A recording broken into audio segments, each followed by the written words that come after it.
속옷을 검사하는 담당자가 상자를 개봉을 했는데 그 속옷에 변이 묻은 얼마 전 부산 데이터에 등장한 쿠팡 반품 빌런.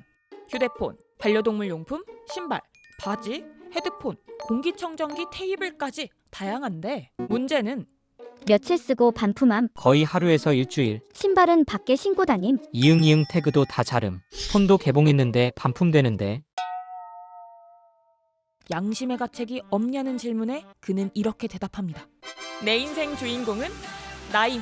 여름이 딱 끝나는 시기에 선풍기들이 대량으로 트럭에 실려오고 딱 먹을 만큼만 빼고 포장한 쌀이 실려오고 심지어는 빈 박스만 보내기도 한다는 인터넷의 쿠팡 반품 괴담. 이게 대체 실화인지 쿠팡 반품센터에서 일한 분을 직접 만나보았습니다.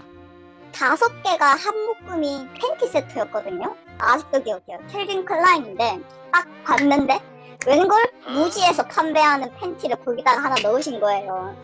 삼성 S시리즈 제일 최신형 울트라를 구매를 했는데 반품을 해서 들어온 상품은 A시리즈 폰을 이제 보냈고 심지어 액정도 이제 다 파손이 된 상태로 이제 들어왔었고 설날 당일에 한복 착용하고 설날 다음에 반품 시켜버리기 뭐 주머니 같은 경우에 이제 먹다가 남은 과자가 들어있다든지. 사실 쿠팡의 무료 반품 덕에 소비자들은 큰 고민 없이 일단 구매해보고 나중에 반품하고 애매하면 일단 2개를 구매해보고 하나는 나중에 반품하고 그런 만큼 들어오는 반품 물량도 어마어마한데요. 쿠팡은 이 반품된 제품들을 저렴하게 판매하기 시작합니다.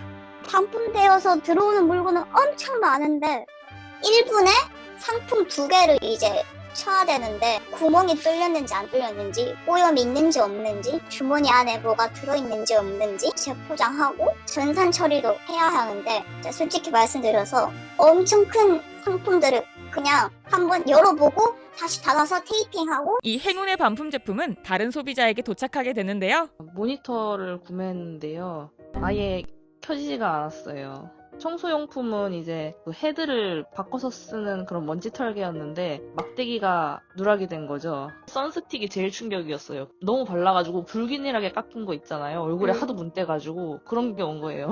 반품된 제품은 또 반품이 되고 또 반품이 되고 그러다 가장 귀찮은 누군가가 버릴 때까지 계속 반품되는 게 아닐까요? 잊을만 하면 나오는 쿠팡 반품 괴담에 선량한 내가 피해를 입진 않을지 걱정하는 목소리도 나오는데요. 업계 관계자에 따르면 쿠팡이 무료 반품으로 성장한 만큼 서비스를 포기하거나 반품 비용을 높일 가능성은 낮다고 합니다. 그러나 다른 곳에서도 피해의 목소리는 이어집니다. 8개짜리를 산 다음에 한 개만 이제 완전히 드시고 나서 나머지 7개를 반품하시려고 했어요. 그럴 경우 이제 없어진 한 박스에 대한 가치만큼 저희가 제외를 하고 반품을 해드려야 되는데 자꾸 쿠팡이 예시를 들면서 쿠팡은 안 그런다, 너희 신고할 거다 이렇게 말씀을 하시더라고요.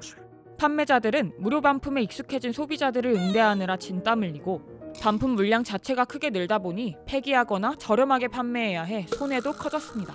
결국에는 판매하는 셀러가 그 비용을 다 상품에 녹일 수밖에 없어요. 장기적으로는 이 가격이 올라갈 거예요. 무료 반품이 가능한 로켓 서비스 도입 이후 약 10년 만에 흑자 전환을 이룬 쿠팡. 지난해부터 네이버, 신세계 등 많은 이커머스 업체가 무료 반품 서비스에 뛰어들고 있습니다. 무료 반품이 없던 시절로 쉽게 돌아가지 못할 만큼 큰 편리함을 주고 있는 무료 반품 문화. 하지만 이대로 정말 괜찮을까요? 여러분의 생각은 어떤지 댓글로 알려주세요. 변기통에 물이 어는 거 혹시 보셨어요? 굉장히 추워서 변기통 물이 얼어요. 그 정도로 많이 춥게 일을 하는 거죠. 몇 번 레일 포장수 부족하다 그런 안내 방송이 항상 나왔던 것 같아요. 로켓 배송이 시작되는 곳 쿠팡 물류센터. 그곳에서 단기로 일했던 20대 7명. 고양, 목천, 동탄, 여주 등 각각 다른 지역의 물류센터에서 일했지만 물류센터의 실상을 설명하는 그들의 말을 모으면 쿠팡 물류센터엔 3가지 공통점이 있다. 물류센터에선 물건을 포장하고 나르는 작업이 쉴 틈 없이 반복된다. 레일이 물건으로 넘쳐요. 물건으로 넘치다 보면 레일이 멈춰요. 물 먹는 시간도 아까워요. 솔직히 아까운 게 아니라 물 먹는 것조차도 이제 좀 되게 힘들죠. 방송을 하며 압박을 주기도 한다. 레일별로 포장된 물건 수를 파악하셔가지고 몇 번 레일에 뭐 어느 구역 포장 속도 더디다 그런 안내 방송이 항상 나왔던 것 같아요. 아파도 예외는 없다.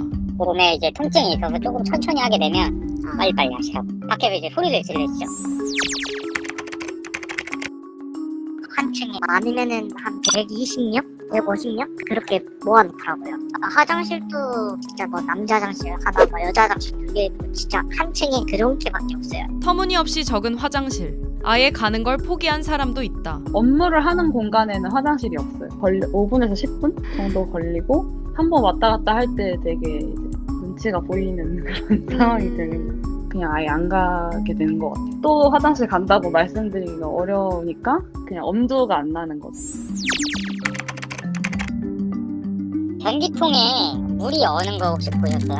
굉장히 추워서 변기통 물이 얼어요. 그 정도로 많이 춥게 일을 하는 거죠. 그 물류센터 자체가 난방 시스템이 안 되어 있었던 걸로 기억하고 핫팩을 하나씩 나눠주셨었어요. 그것도 수가 좀 부족하다 보니까 못 받아가는 경우도 있고. 여름이라고 나아지는 건 없다.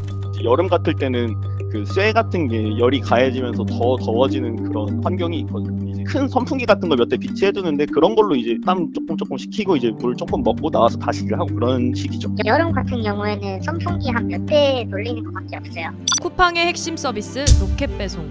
로켓 배송을 만들어내는 사람 한 명 한 명을 신경 쓰지 않는다면 로켓은 과연 어디까지 얼마나 오래 날 수 있을까? 인터뷰에 응했던 7명 중 1명은 이런 말을 남겼다. 우리는 돈을 주는데 왜 당신네들 일을 안 하냐 이런 식으로 돼버리니까 오늘 빡세게 일하고 내일 오지 말자 이런 생각을 많이 들게 돼요. 지난 22일 민주노총 택배노조가 택배 사회적 대화기구 회의에서 택배기사 과로 개선 방안으로 밤 12시에서 새벽 5시 배송을 제한하자고 했는데요. 작년 5월 쿠팡 택배기사 고 정슬기 씨가 과로사의 대표적 원인인 뇌심혈관계 질환으로 숨졌고 올해 8월 배송 중 몸에 이상을 느낀 택배기사가 응급실 대기 중 사망한 것도 뇌졸중과 심근경색이 사인으로 추정됐고 하루 12시간 7일 연속 근무가 잦았다는 증언이 있었습니다. 이런 사건들이 반복되자 새벽 배송 제한으로 택배기사들의 수면 시간과 건강권을 보장하고자 한다는 게 택배 노조의 입장인데요. 하지만 소비자 단체, 이커머스 업계 등 여러 곳에서 반발했고 특히 현장에서 일하는 일부 비노조 택배기사와 쿠팡 노동조합에서는 현실을 모르는 주장이라며 반박했죠.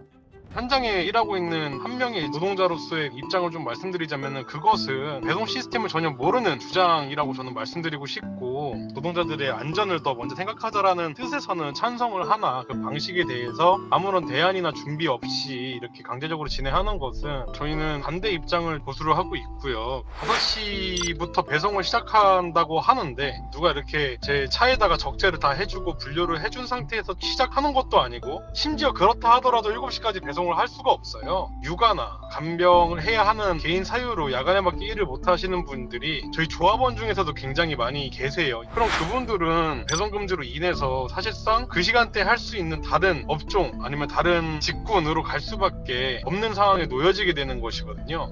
택배기사 비노조 연합 역시 전체 택배기사 중 10%도 되지 않는 택배 노조의 목소리만 들어선 안 된다고 주장합니다. 새벽 배송 금지에 대한 논란이 일파만파 커지자 정치권에서도 목소리가 나오기 시작했는데요. 한동훈 국민의힘 전 대표는 택배기사 및 관련 업계의 생계와 소비자의 입장을 들며 새벽 배송 금지에 반대했고 이에 장혜영 정의당 전 의원은 장시간 노동과 야간 노동이 당연하게 된 과로 사회에 대한 문제의식과 야간 노동자들에 대해 관심을 가져야 한다고 했죠. 서로의 의견에 반박하는 글이 며칠간 이어졌고 장혜영 정의당 전 의원이 택배 노조의 제안은 새벽 배송 전면 금지안이 아닌 초심야 시간 배송을 제한하자인 것이라고 강조했고 이에 한동훈 전 대표는 새벽 배송 금지에 대한 비판 여론이 높아지니 민주노총이 초심야 배송이라는 신조어를 만들었다라고 반박했습니다. 택배 노조 측에서도 자신들의 제안을 다시 설명하기도 했죠. 새벽 배송 전면 금지에 대한 찬반 의견이 과열되고 새벽 배송 단어 자체에 대한 논쟁까지 이어지며 11월 3일 공개 토론에서 양측은 이렇게 맞섰습니다.